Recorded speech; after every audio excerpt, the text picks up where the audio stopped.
De Jesus Cristo, segundo escreveu Mateus, capítulo 9, versículo 35 ao 38, e depois Mateus, ainda que é a continuação do texto, capítulo 10, versículo 1, ok? Eu vou ler esse texto com os irmãos para nós meditarmos na santa palavra de Deus. Glória a Deus. Assim como vocês estavam aí, tomados pela glória de Deus, daquilo que Deus já fez aqui, esteja com o mesmo espírito para receber esta palavra também. Diz assim o texto bíblico: e percorria Jesus todas as cidades e aldeias, ensinando nas sinagogas deles e pregando o evangelho do reino e curando todas as enfermidades e moléstias entre o povo. E vendo a multidão, teve grande compaixão deles, porque andavam desgarrados ou aflitos, errantes aqui, exaustos, seria melhor traduzido, como ovelhas que não têm pastor. Então disse aos seus discípulos: a seara, ou a colheita, é realmente grande, mas pouco são os trabalhadores, os obreiros. Rogai, pois, ao Senhor da seara, que mande ceifeiros para a sua seara. Continuação, esse é o mesmo contexto, 10:1. E chamando os seus 12 discípulos, deu-lhes poder e autoridade. Lucas complementa isso no capítulo 9, versículo 1, e por isso que eu vou ler assim: deu-lhes poder e autoridade sobre os espíritos imundos, para os expulsarem e para curarem toda enfermidade e todo o mal. Pode ocupar o seu assento.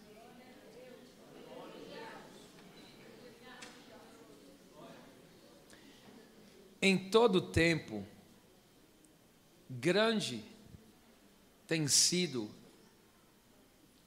a preocupação de Deus em resgatar o homem. A Bíblia mostra essa preocupação de Deus no sentido do seu amor a nós. É por isso que a Bíblia diz que Jesus ele veio buscar e salvar o perdido, que se havia perdido. Jesus veio em resgate dos pecadores. Então Deus, a Bíblia diz que Ele quer que todos sejam salvos e cheguem ao conhecimento da verdade, que existe há um só Deus e um só mediador entre Deus e os homens, Jesus Cristo, homem. De fato, Deus quer salvar. E desde a antiguidade, desde o Antigo Testamento, Deus contou com os seus servos. Deus levantou, por exemplo, homens como Noé para pregar naqueles tempos antigos. Deus levantou Abraão, e o propósito de Deus sempre era alcançar a terra, toda a terra, porque Deus faz uma promessa para ele assim, ó: todas as famílias da terra serão abençoadas em ti.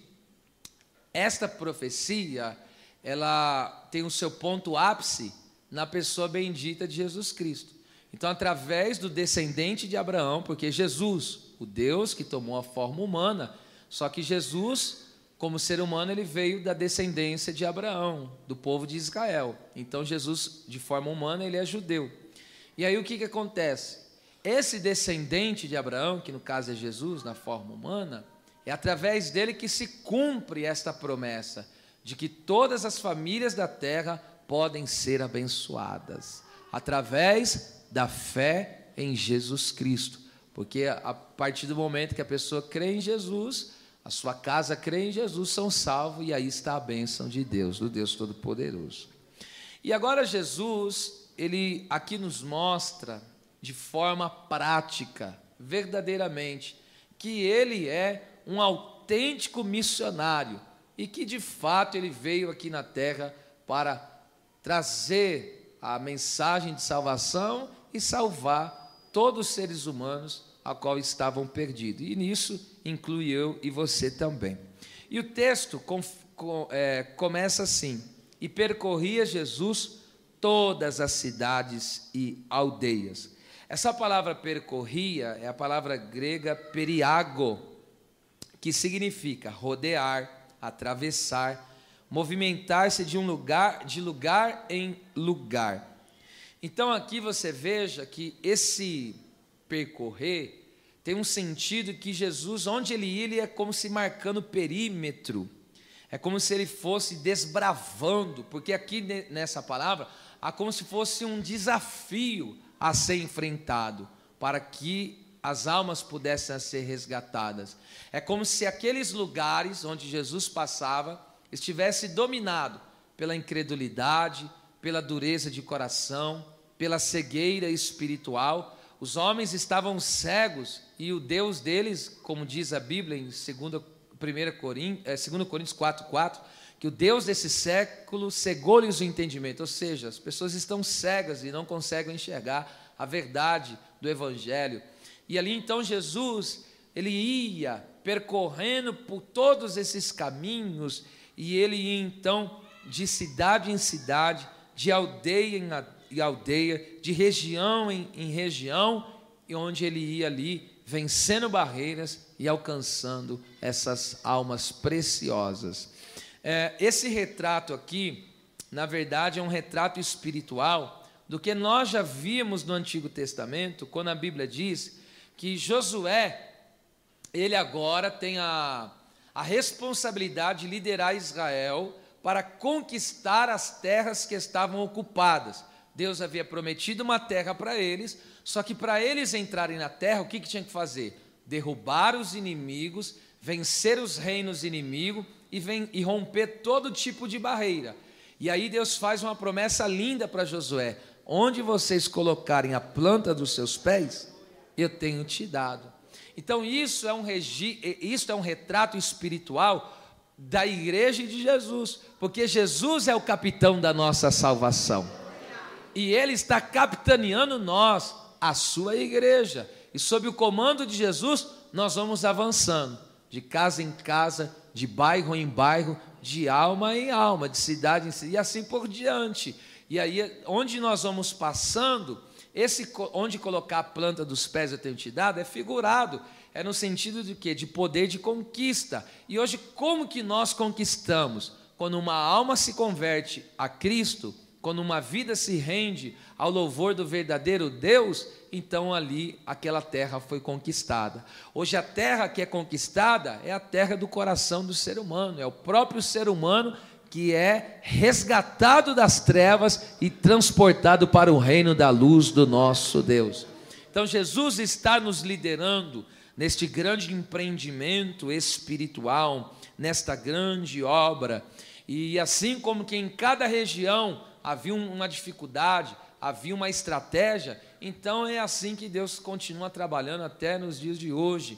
Então Deus tem uma estratégia específica para que nós possamos verdadeiramente pregar a palavra, anunciar o Evangelho, a salvação do Senhor, para que as pessoas que estão caídas, o Senhor venha colocar de pé, para que as pessoas que estão perdidas venham ser salvas, para que as pessoas que estão no lamaçal do pecado venham ser chamados santos filhos de Deus. Louvado seja o Senhor.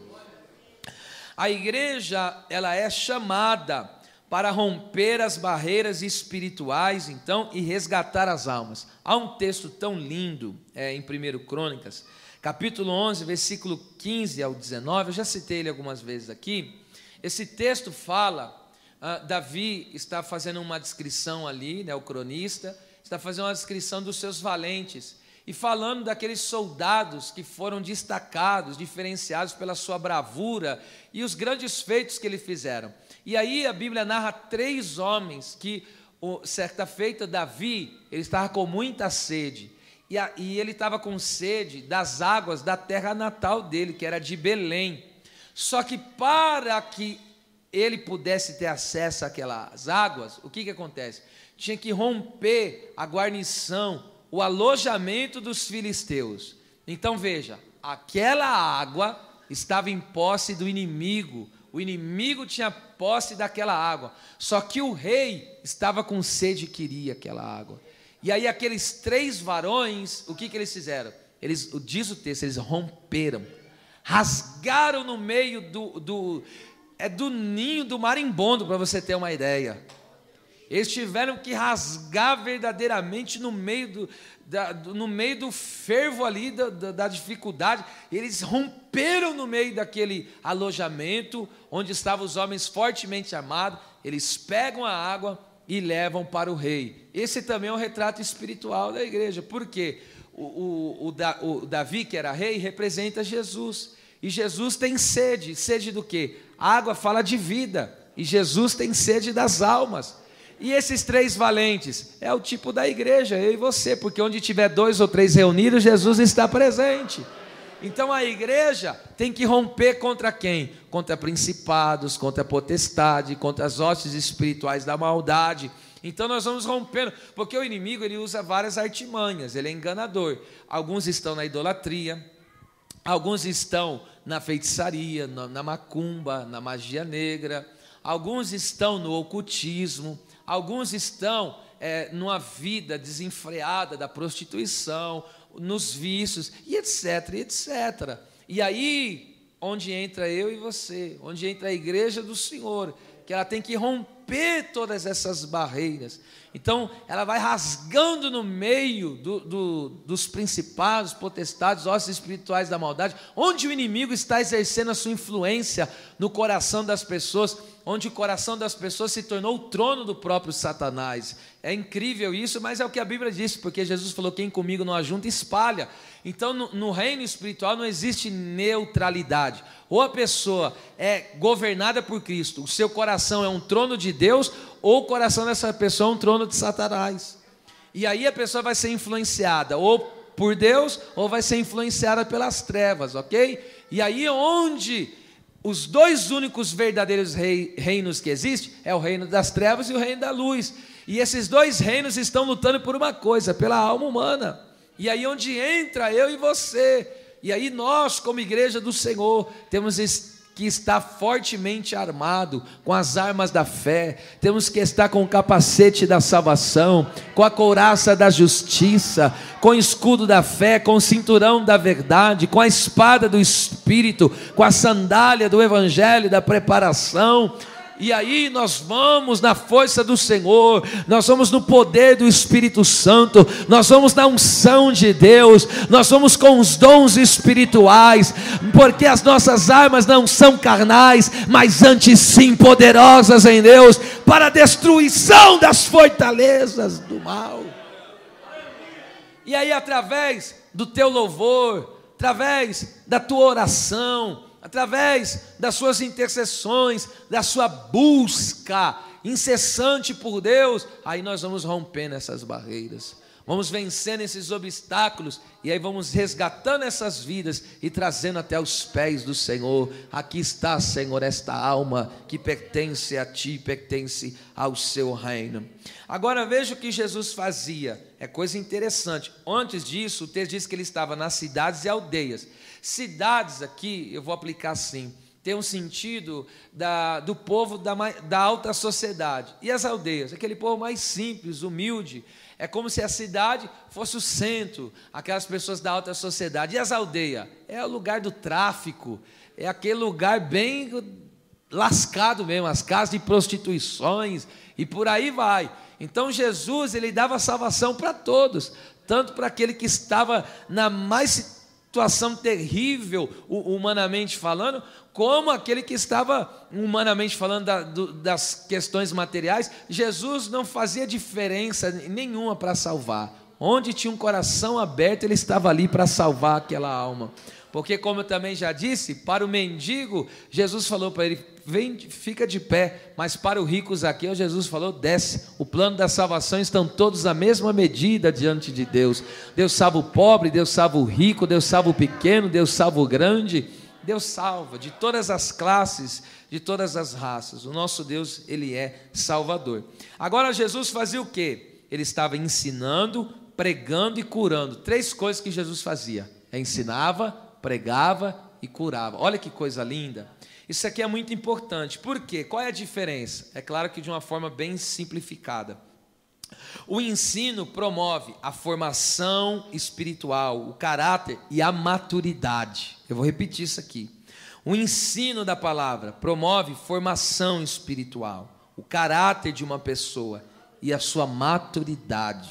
Ou seja, não existe como uma pessoa chegar a maior idade espiritual, deixar de ser uma criança espiritual, sendo levada por qualquer evento de doutrina, se ela não aprender o estudo, se ela não for instruída, se ela não amar, aprender, estar no estudo bíblico, ok? Mas e a pregação? O que a pregação faz? A pregação trabalha a questão do despertamento espiritual, leva as pessoas ao arrependimento. O ensino traz o conhecimento, mas a pregação leva os pecadores ao arrependimento. Quando você lê o livro de Neemias, quando Esdras pregava, a Bíblia diz que o povo chorava, se arrependendo dos seus pecados, levantavam as mãos e louvavam a Deus, e foi uma grande festa ali do poder de Deus naquele dia. Quando Deus dá uma palavra para Ageu, Ageu traz a mensagem do Senhor, capítulo 1, versículo 13 e 14, o texto diz: e Deus despertou tanto a liderança como todo o povo ali naqueles dias.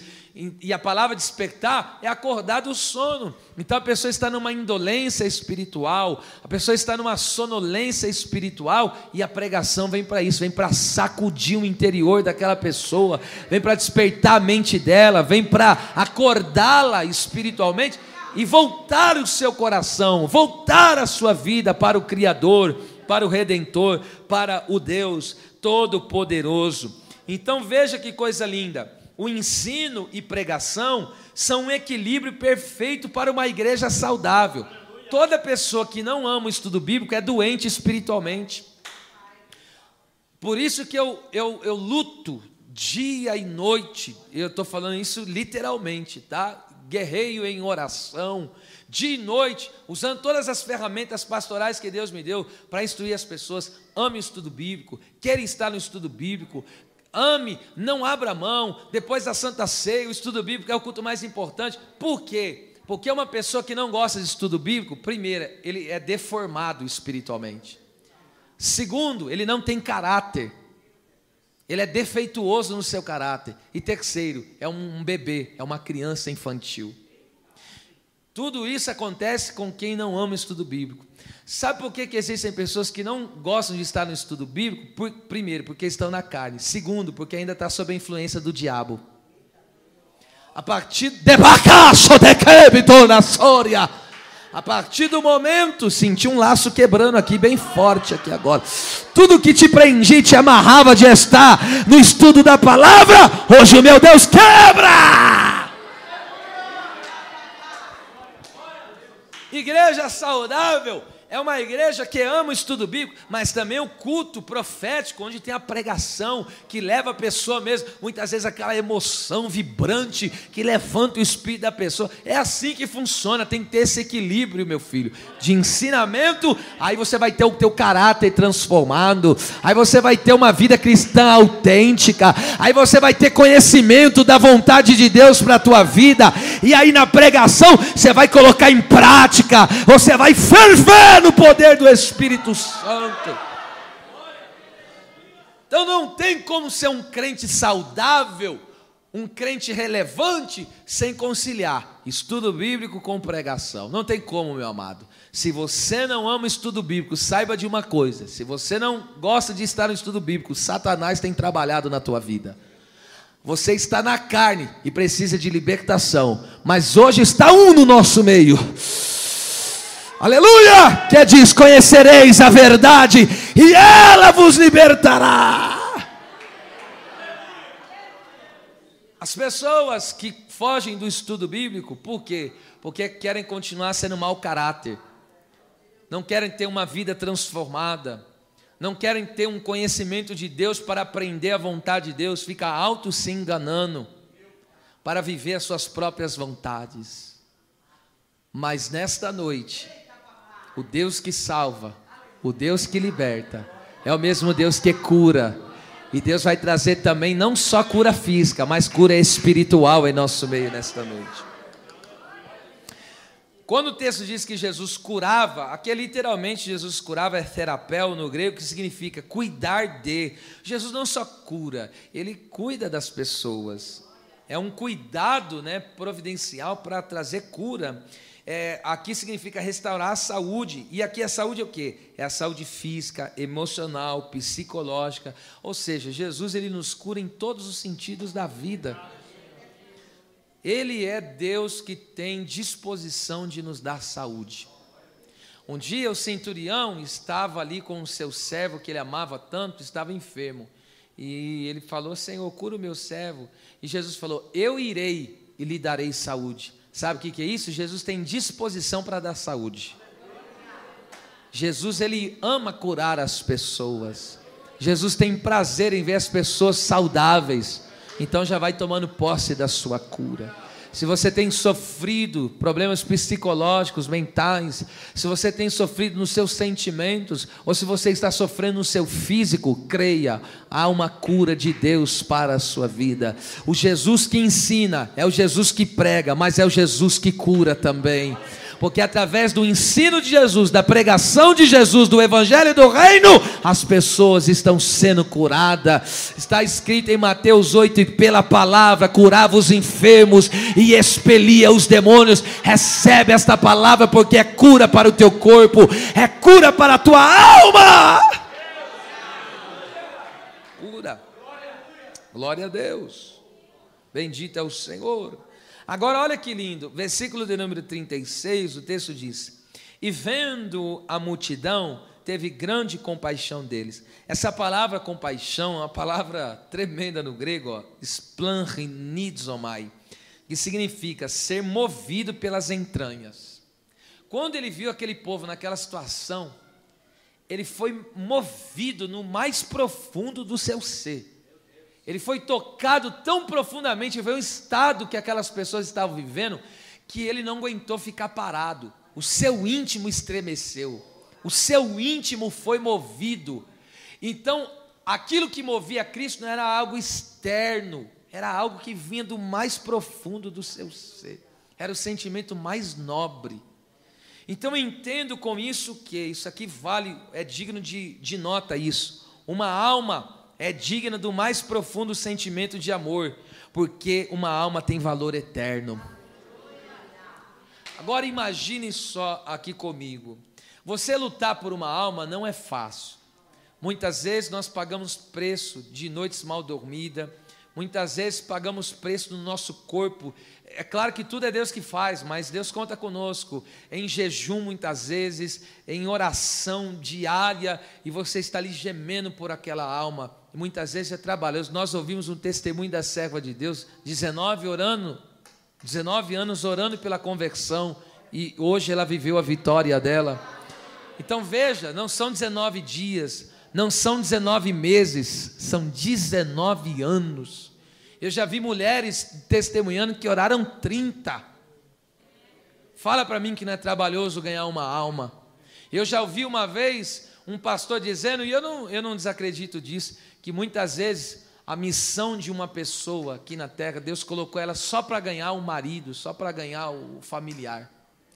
E eu não duvido disso não, porque tem alma que não é fácil, não é brincadeira. Eu já tive uma experiência em outra igreja que eu pastoreei. Eu já tive a experiência, essa foi a experiência mais leve que eu tive. Eu fui pregar, o nome dela era Joana, você deve lembrar da Joana. E eu fui, pastor, uma irmã falou: pastor, você faz uma visita para minha cunhada?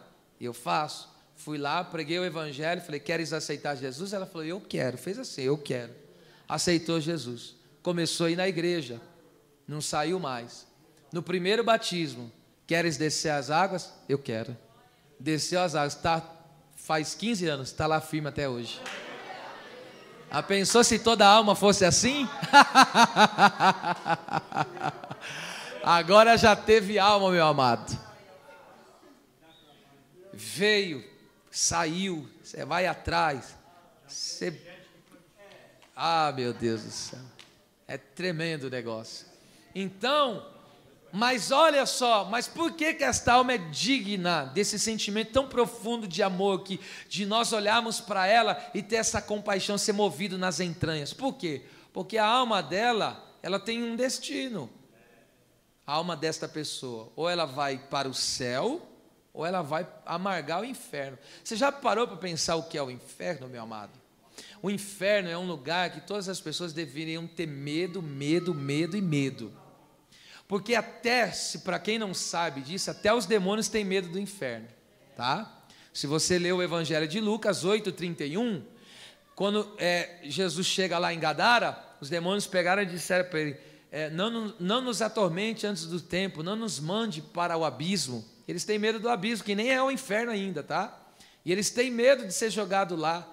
Agora imagine, se os próprios demônios que já estão condenados têm medo, já estão condenados, para eles não tem salvação mais. Os demônios não têm mais salvação. Agora você entende por que o Satanás luta de noite para tragar uma vida? Porque ele já está perdido. E aí como que ele dizendo assim, eu não quero ir para lá sozinho, vou levar uma galera comigo. Por isso que a Bíblia diz, orai, vigiai, está sóbrio, porque o diabo, vosso adversário, está buscando alguém a quem ele possa tragar. Então veja, nós ao olharmos uma vida como essa, que rejeita o Evangelho, há uma vida como essa que está na mentira, no engano, na prostituição, a gente olha, vê, meu Deus, esses dias vindo de uma agenda, na madrugada aí, com os meninos, nós viemos de uma vigília, e nós passando, eu vi aquele monte de gente, jovaiada, tudo tomando cachaça, bebendo todas, eu olho isso, meu coração dói, eu choro por dentro de ver aquilo que eu falo, meu Deus, porque a vida é um vapor, diz Tiago, que ela aparece, e por pouco tempo, desaparece. E Deus me faz lembrar aqui, já contei para vocês, mas vale porque o Espírito está mandando eu falar. Tem um jovem, nunca mais vou esquecer dele, o jovem William, também era dessa outra igreja que eu pastoreei, e ele estava desviado. Um dia ele entrou num sábado na igreja, Deus me tomou em profecia e falou com ele, Deus já fechou a sepultura para você várias vezes, e é bom que você retorne, porque senão essa sepultura vai abrir de novo, você vai morrer. Ele voltou, ficou acho que uns 30 dias firme, desviou de novo, e aí eu lembro que eu ia abastecer, o pastor Marcos conhece ele, e aí eu ia abastecer, todas as vezes eu ia lá abastecer o carro e eu dizia para ele, William, volta para o Senhor. Ele dava risada, mas não falava nada. William, volta, eu falei várias vezes. Outro dia, num sábado, estávamos cultuando, acabou o culto, vem a notícia. Ele estava lá numa noitada, numa noite, e de repente, por causa de um enrosco com a moça, alguém sacou do revólver e deu-lhe um tiro. Agora diga para mim, será que deu tempo de ele se arrepender? As coisas acontecem muito rápido. Agora, o duro disso, não é ele ter morrido fisicamente. Isso todo mundo vai passar por esse processo. O duro é alguém morrer sem ter o nome escrito no livro da vida, sem ter os seus pecados perdoados. Só para refrescar a sua memória, o inferno é um lugar onde a Bíblia diz que o bicho não morre. Só para você ter uma ideia. Lá é uma dor que não tem fim. Aqui na terra a gente tem dor, mas ela passa. Agora imagine você ir para um lugar onde você não pode sair e não para de ter dor. Oh Deus, eu sinto de abrir um parênteses aqui agora, nessa mensagem, direcionar 1 minuto de oração. Eu quero que você ore, movido pelo Espírito, ore pelos teus familiares agora. Ore, é 1 minuto de oração. Deus, tua igreja ora agora, Senhor, e eu creio na tua compaixão. Quebranta esses corações. Eu apresento, meu Deus, a minha casa, meus filhos, eu apresento minha parentela, meus irmãos e toda a minha parentela. Eu apresento também agora os moradores da cidade de Assis e região, esse lugar que o Senhor nos colocou para fazer a sua obra. E eu oro pelos que estão desviados, eu oro por aqueles que estão afastados agora, e por aqueles que ainda não têm o nome escrito no livro da vida. Faz a tua obra, Senhor, e salva, Senhor. Esta é a nossa humilde oração, em nome de Jesus. Então nós temos que ter compaixão, nós não podemos olhar, ver as pessoas perecendo, porque hoje eu posso dormir e não acordar mais, Mas se eu tenho a segurança da salvação, está tudo certo, está tudo bom, está tudo ok. O problema é daqueles que não têm a salvação.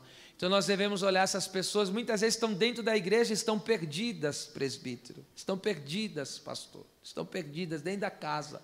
É a dracma que está perdida. E aí o que nós fazemos? Acendemos a lâmpada da palavra, varremos a casa.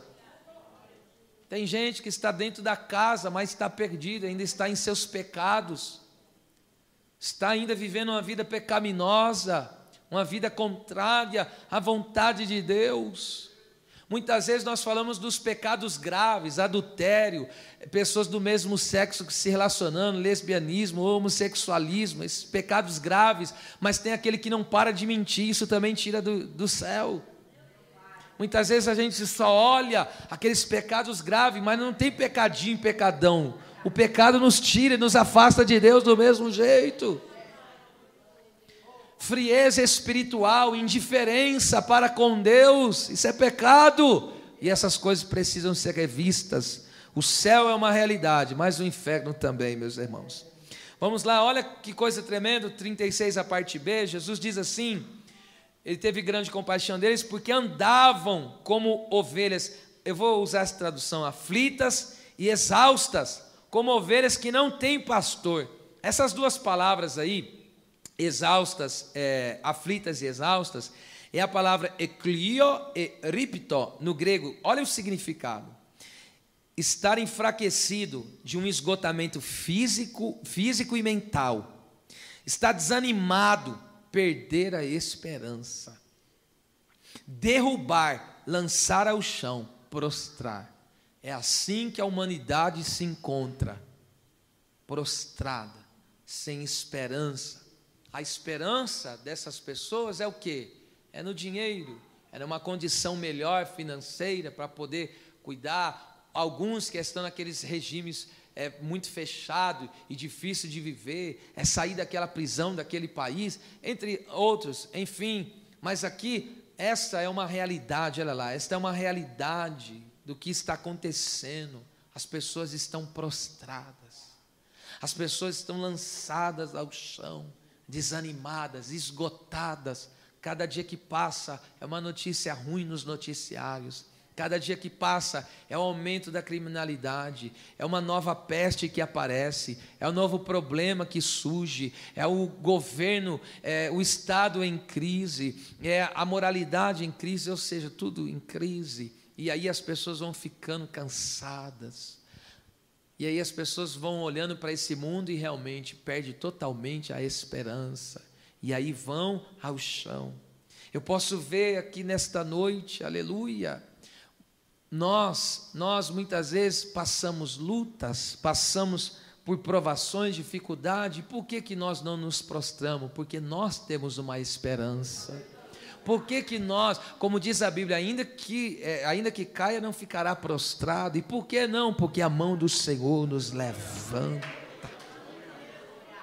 A mão do Senhor nos coloca de pé. Eu posso ver, se Deus me der uma palavra como essa, nesta noite, existe alguém aqui que entrou se arrastando, mas graças a Deus que o Espírito Santo é na tua vida, graças a Deus que a mão de Deus está sobre você, graças a Deus que Ele é o teu pastor e não vai deixar você na falta, graças a Deus que você pode nele, porque Ele te fortalece, graças a Deus que Ele renova as tuas forças, graças a Deus que Ele levanta o teu ânimo, Ele tira todo o abatimento da tua alma. Glória a Deus! Glória a Deus! E por que essas pessoas estão aflitas e estão exaustas nesse esgotamento? Por quê? Porque não tem pastor, olha lá, como que não tem pastor? Porque a figura pastoral é daquele que cuida. Olha só o que um pastor fazia, meu Deus do céu. Um pastor, ele ficava atento aos inimigos que tentavam atacar o rebanho. Quantas vezes o diabo tentou te atacar, mas você tem pastor? que mais que ele fazia? Defendia o rebanho dos agressores. Quanta pessoa já levantou contra a tua vida, mentira, calúnia, já tentou fazer a tua caveira, puxar o teu tapete, já atrapalhar o teu caminho no ambiente teu de trabalho, mas por que que você não cai? Tem um pastor que está cuidando de você. O que mais que o pastor fazia naquela época? Curava ovelha ferida e doente. Por isso que Davi falou: deita azeite na minha cabeça. Você sabe que a ovelha sem azeite na cabeça, vem aquelas moscas varejeiras e entra no ouvido dela, e aí fica, e ela não aguenta, começa a dar golpes em algum lugar, bater na cabeça até que vai a óbito. Então o inimigo está tentando perturbar a cabeça das pessoas. É por isso que nós precisamos do azeite, do óleo, da presença do Espírito Santo. O inimigo não vai te tribular, não vai perturbar a tua cabeça. Você não vai perder o controle, porque o Espírito de Deus ungiu a tua cabeça.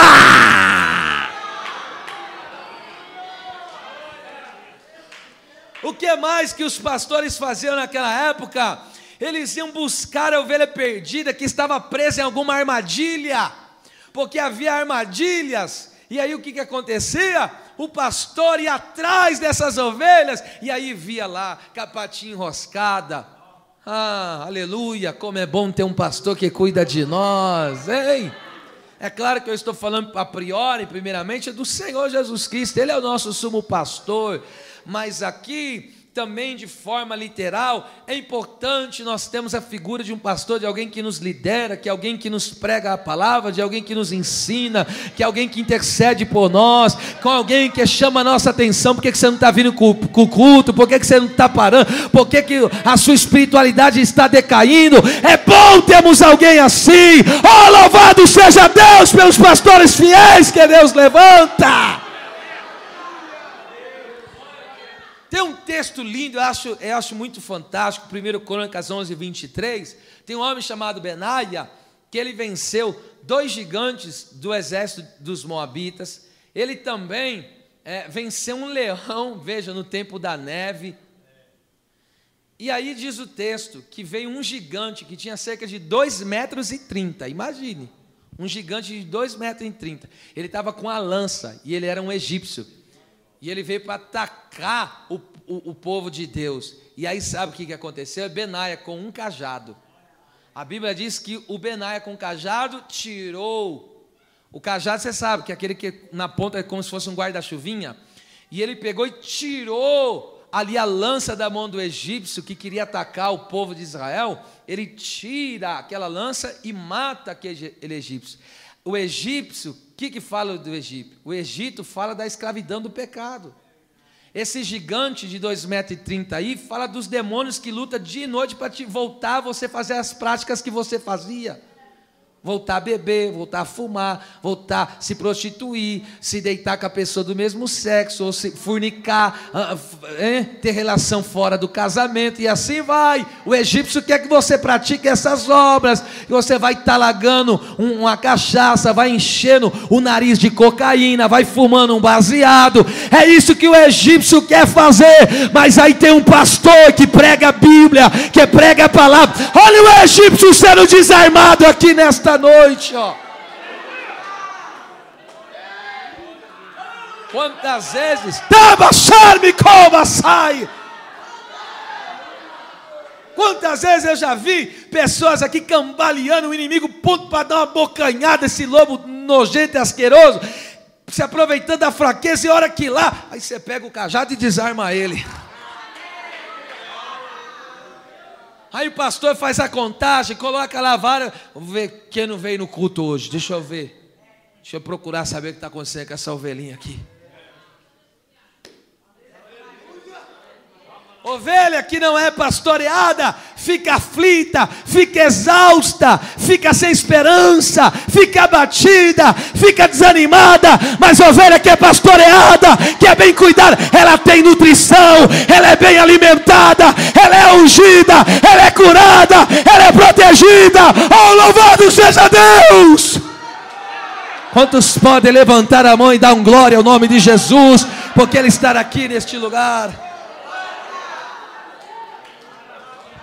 Tem pessoa que está à beira da loucura, quando um pastor lhe cobra para ele estar presente, ele acha ruim ainda. Já o Satanás já ganhou parte do coração dele já. Ah, está me incomodando, está cobrando muito da minha vida. Eu sei quem está perturbando a sua cabeça. É o Beelzebu, senhor das moscas. Está perturbando essa cabeça. Aí usa muitas vezes, usa quem? Usa um parente. Ah, mas por que você fica tanto indo na igreja assim, hein? Para ser crente não precisa ficar indo tanto assim não, você está indo muito. Eita, o Beelzebu aí, ó. O que diz a Bíblia que uma mosca faz? Uma mosca, ela faz estragar o perfume.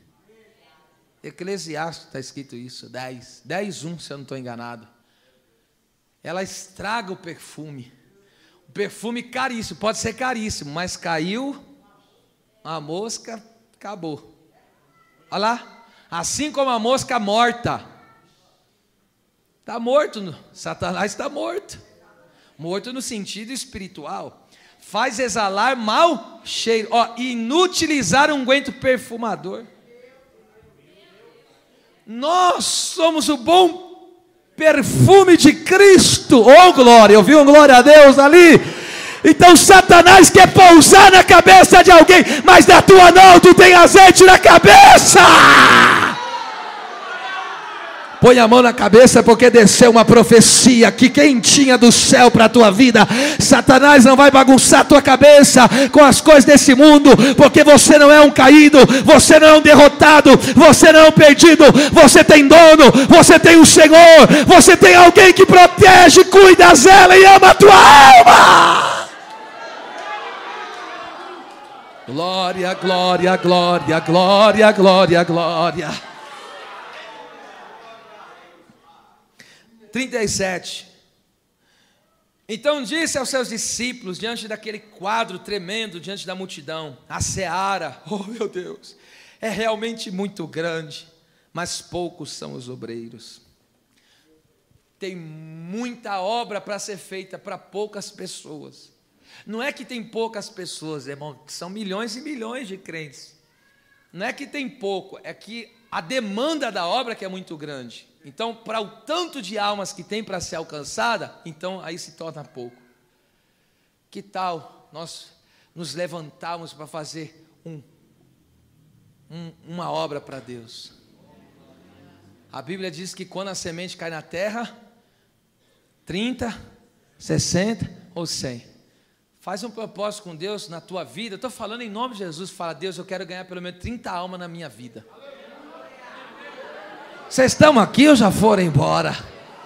Eu vi esse ensinamento do meu pastor Dejaí. Ele falou: ó, um crente fraquinho tem que ganhar pelo menos 30 almas na sua vida.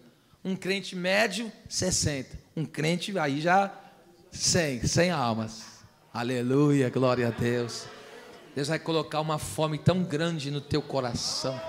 Você não vai deixar passar uma praça, um beco, não vai deixar passar nada, nenhuma alma. Onde tiver uma vida, Deus vai te levar para ganhar esta alma preciosa. Sabe o que Jesus falou? A seara é realmente grande. Olha o que Jesus falou em João 4,35. Falou para os discípulos: levantai os olhos e vejam que os campos já estão brancos. Brancos, cabeça branca, fala de uma geração, pessoas de idade. Uma geração está passando. E se nós não colhemos essas almas, não ganhá-las para Cristo, elas vão apodrecer, porque o tempo delas vai acabar. Então nós temos responsabilidade com esta geração. Esta geração é responsabilidade minha, esta geração é responsabilidade sua. Então é bom que nós venhamos arregaçar as mangas, porque ganhar almas é uma questão de visão. Senão Jesus não tinha dito. Vocês não estão falando que falta 4 meses para a colheita? Mas eu digo para vocês: levanta os olhos. Se não levantarmos os olhos espirituais, não tem como ver uma colheita de almas na presença deste Deus maravilhoso. Aleluia, glória a Deus. Este ano aqui, estou profetizando agora, você vai ver com os teus próprios olhos, a salvação vai começar dentro da tua casa e o nome de Deus vai ser glorificado. Levanta os olhos e veja que Deus ainda liberta. Levanta os olhos e veja que o Espírito Santo ainda convence do pecado, da justiça e do juízo. Levanta os olhos e veja. 38, vamos lá para começar a encerrar.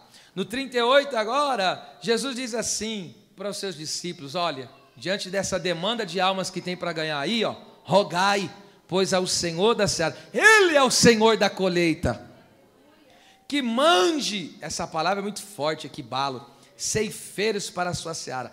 Vamos primeiro trabalhar essa palavra rogai. Rogai aqui é deomai, que significa suplicar, ter falta, estar em necessidade. É pedir com um senso de urgência diante de tamanha necessidade. Então veja, as missões é uma necessidade. O que é uma necessidade? O que não dá para esperar. Porque aqui essa necessidade, ela tem um senso de urgência. Então Jesus está dizendo, há uma urgência para ser atendida, é o campo missionário. Deus ama tanto missões, eu já falei isso aqui também. Deus ama tanto missões que o único filho que ele tinha, o que ele fez? Fez dele um missionário.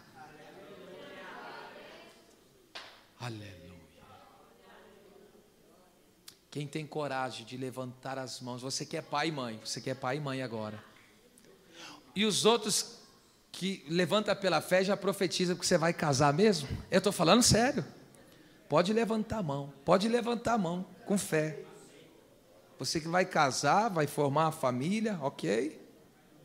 E diga bem forte assim. Diga forte como isso aqui é profético. Você que é vó, você já vai profetizando pelos teus netos aí. E diga, Deus, eu entrego agora os meus filhos como missionários do Senhor. Ligou na terra, está ligado no céu. Aleluia, aleluia. Alande coma narashanda calabasubri candaraia.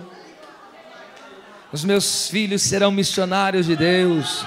Os meus filhos serão trabalhadores do reino de Deus. Os meus filhos serão obreiros da seara do Senhor. Nesta última hora, há uma voz do céu dizendo: pede porque eu tenho urgência, suplica porque eu tenho urgência. Há uma urgência, as almas estão clamando. Paulo teve uma visão e o Macedônia aparecia para ele e disse: passa, Macedônia, e vem nos socorrer, vem nos ajudar.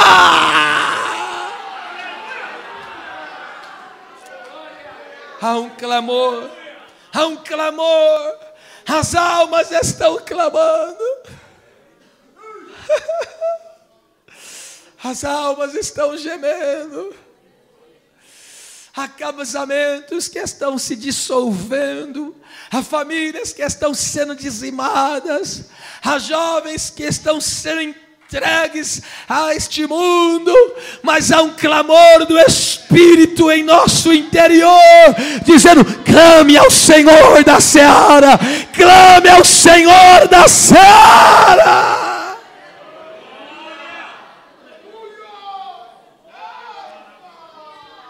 No livro Heróis da Fé, que eu já recomendei muitas vezes para vocês aqui, eu li no começo logo do livro, há uma história assim, o soluço de 1 bilhão de almas. Um casal foi enviado para uma região difícil, o povo não queria dar ouvido à voz de Deus, ao Evangelho, o povo não queria salvação, e aí eles foram para um lugar, o mistério estava com aquela mulher, e ela fez um propósito com Deus, ela falou: eu quero que o Senhor me dê as almas, vou ficar, durante 3 anos, eu vou ficar 3 dias, trancada no quarto de jejum e oração, orando pelo Senhor da alma. E ela ficou 3 anos assim. E aí ela começou a orar. Deus começou a mandar as almas. Daqui a pouco o galpão que eles tinham alugado ficou pequeno. E aí ela continua no propósito. Aí ora, Deus dá um galpão maior. O que aconteceu? Ficou pequeno. Porque Deus mandou mais alma. Enfim, aquela mulher foi instrumento de Deus só com jejum e oração, para ganhar milhares, milhares e milhares de almas. Quem sabe você é a pessoa que Deus vai levantar com muita graça. Oh, glória a Deus. Quem sabe aqui dentro dessa igreja, Deus levantará, aleluia, aleluia, aleluia, aleluia. Vai levantar pessoas para sacudir essa terra. Oh meu Deus, como isso é tremendo demais. Agora, veja só que coisa tremenda que ele diz aqui, no versículo de número 38. Essa palavra, ele diz aqui, mande, para que mande, rogue para que mande, meu Deus do céu. Esse rogar para que mande, conforme eu já falei, é a palavra equibalo, que significa fazer sair com força. Tem um sentido de alguém que é pego, assim, ó, é alguém que é pego, e é jogado com tudo, no sentido de acertar um alvo. Sabe onde que esta palavra é vista? O Evangelho de Marcos registra isso. Quando o Espírito Santo veio, e a Bíblia diz que ele impeliu Jesus ao deserto. Por que que Jesus não parou no deserto? Porque ele foi jogado com tanta força pelo Espírito. Ele rasgou aquele deserto e... Entende? Então, o deserto para nós é esta vida, representa, porque nós estamos indo para Nova Jerusalém. Então, nós não podemos caminhar essa vida vazio, nós temos que andar no impulso e no poder do Espírito Santo. Você não vai errar o alvo, o Espírito Santo tem uma obra com você. Ah, mas eu sou apenas uma dona de casa, tem uma obra com você. Eu sou apenas uma diarista, tem uma obra com você. Eu falo, não importa, Deus tem uma obra com você. Eu sou simples membro desta igreja, é com você mesmo o negócio. É com você mesmo. Não espera, meu bem. Alguém está esperando, esperar ser obreiro. Não é assim que funciona, não. O que você precisa para fazer a obra não é um título, o que você precisa é poder. O que você precisa para fazer a obra é unção que faz a diferença. Tem gente que tem cargo, mas não tem unção, aí não adianta nada. Mas tem gente que não tem cargo, mas tem poder de Deus na vida. Vou encerrar agora. Versículo 1 do capítulo 10. Chamando os seus discípulos, porque agora ele fala, rogai, é a continuação, tá? É o mesmo contexto. Rogai ao Senhor da seara para que envie. Olha, está dizendo para os discípulos, ora, para que o Senhor levante os ganhadores de alma. E agora o texto diz que Jesus, chamando os 12, Jesus fala, ora, para que o Senhor envie. E agora ele está enviando os 12, sabe por quê? Deus só pode contar com quem ora. Aleluia, glória a Deus. Deus só pode contar com quem está em oração. Aí Jesus viu os 12 orando, é com vocês mesmo que eu vou começar esse negócio. Chamando, vamos lá, estou encerrando. A palavra chamando, proskaleo mais, significa chamar para si. Agora, para que ele chamou nós? Ele nos chamou, Deus não nos chamou primeiro para a obra, Ele nos chamou para Ele. Vou repetir isso aqui. Primeiro, Deus não nos chamou para a obra, Deus nos chamou para Ele. Então ele fala, vem para mim, agora que você é meu, agora que você pertence a mim, agora que você está em estreita intimidade e comunhão comigo, agora vamos fazer junto a obra. É assim que funciona. Ok? Chamando para si os 12, Deus lhes diga forte, poder e autoridade. Por que ele chamou para si? Porque ele está dizendo, eu sou a fonte do poder e da autoridade. Não se faz obra de Deus sem poder e autoridade. Em resumo, o que é autoridade? É você ter autoridade de Deus no sentido, você é um enviado de Deus. Deus fala para você, você pode ir no meu nome. Jesus não falou, vocês vão em meu nome? Essa é a nossa autoridade. Jesus me autorizou a ir. Jesus me autorizou a fazer. Então, a autoridade é alguém que tem a autorização, é alguém que tem direito. Então, quando você for orar por alguém para expulsar um demônio, você tem direito. Você tem a permissão. Pode ser qualquer um, desde o crentinho cheirando leite aqui, acabou de nascer, você já tem a autoridade do Senhor. Aparecer alguém estribuchando, endemoniado, qualquer que seja o lugar, já mete a mão na cabeça dele e fala, em o nome de Jesus, viu? Sai aí logo. Autoridade vem do envio, ele me enviou. E alguém fala, mas você está aqui em nome de quem? Não foi isso que o Senhor Deus falou para Moisés, vai lá no faraó. Aí o Moisés falou, mas com que autoridade que eu vou lá? Ele tem o maior exército do mundo, eles são o povo mais forte da terra. Diga para ele uma coisa, o eu sou.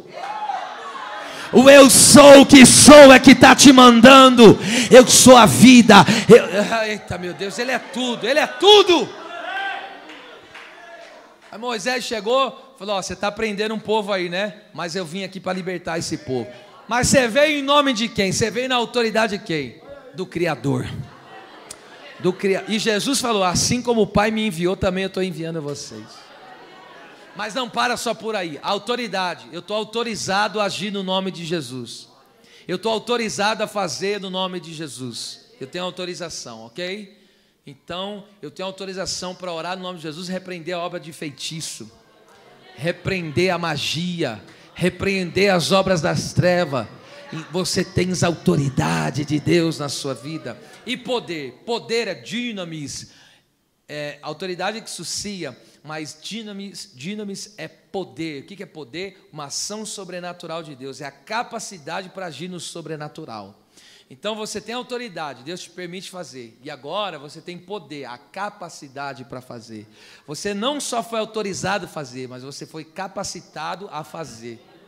Não entendi, você foi capacitado a expulsar demônio, a curar enfermos, a fazer a obra de Deus. Está aqui, ó. Vos dou poder e autoridade sobre espíritos imundos para expulsarem e para curarem toda enfermidade e todo mal. Deus nos deu as ferramentas que nós precisamos para fazer a sua obra. E agora Jesus está dizendo, eu sou a fonte de autoridade e poder, porque Ele nos envia, mas Ele falou, também estou enviando o Espírito Santo. E Ele falou em Atos 1:8, mas recebereis poder ao vir sobre vós o Espírito Santo. No nome de Jesus eu tenho autoridade, mas na comunhão do Espírito eu tenho poder. É por isso que Pedro, olha lá, se tu crê é para você isso aí, hein? É por isso que Pedro chegou para o coxo e falou, prata e ouro eu não tenho, isso aí eu não tenho não, mas eu tenho uma coisa, em o nome de Jesus o Nazareno.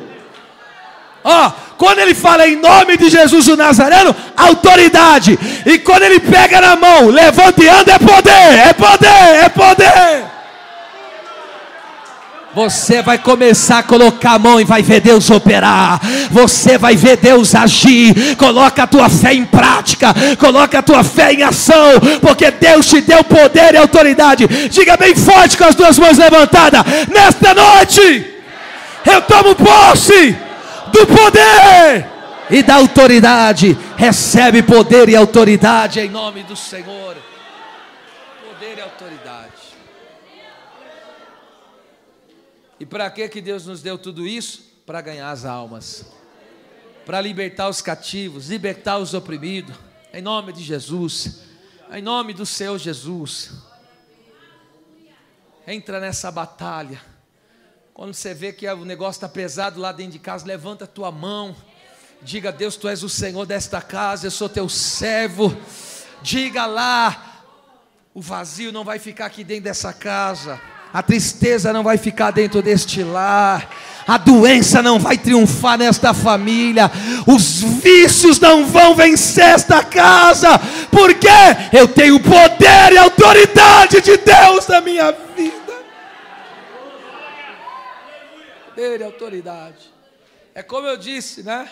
Tem processos que você fala uma vez só, já obedece. Tem uns que você vai ter que guerrear mesmo, tem jeito não. Mas Deus é maior na sua vida. E eu encerro dizendo, maior que está em nós do que aquele. Aleluia, glória a Deus. Saia daqui como um ceifeiro da última hora. Saia daqui como um ganhador de almas, porque enquanto você faz a obra com o Senhor, Deus cuida de você. Enquanto você busca os interesses do reino, Deus cuida da sua família. Enquanto você faz a obra de Deus, Deus faz a obra em você e por você. As palmas louvem ao Senhor.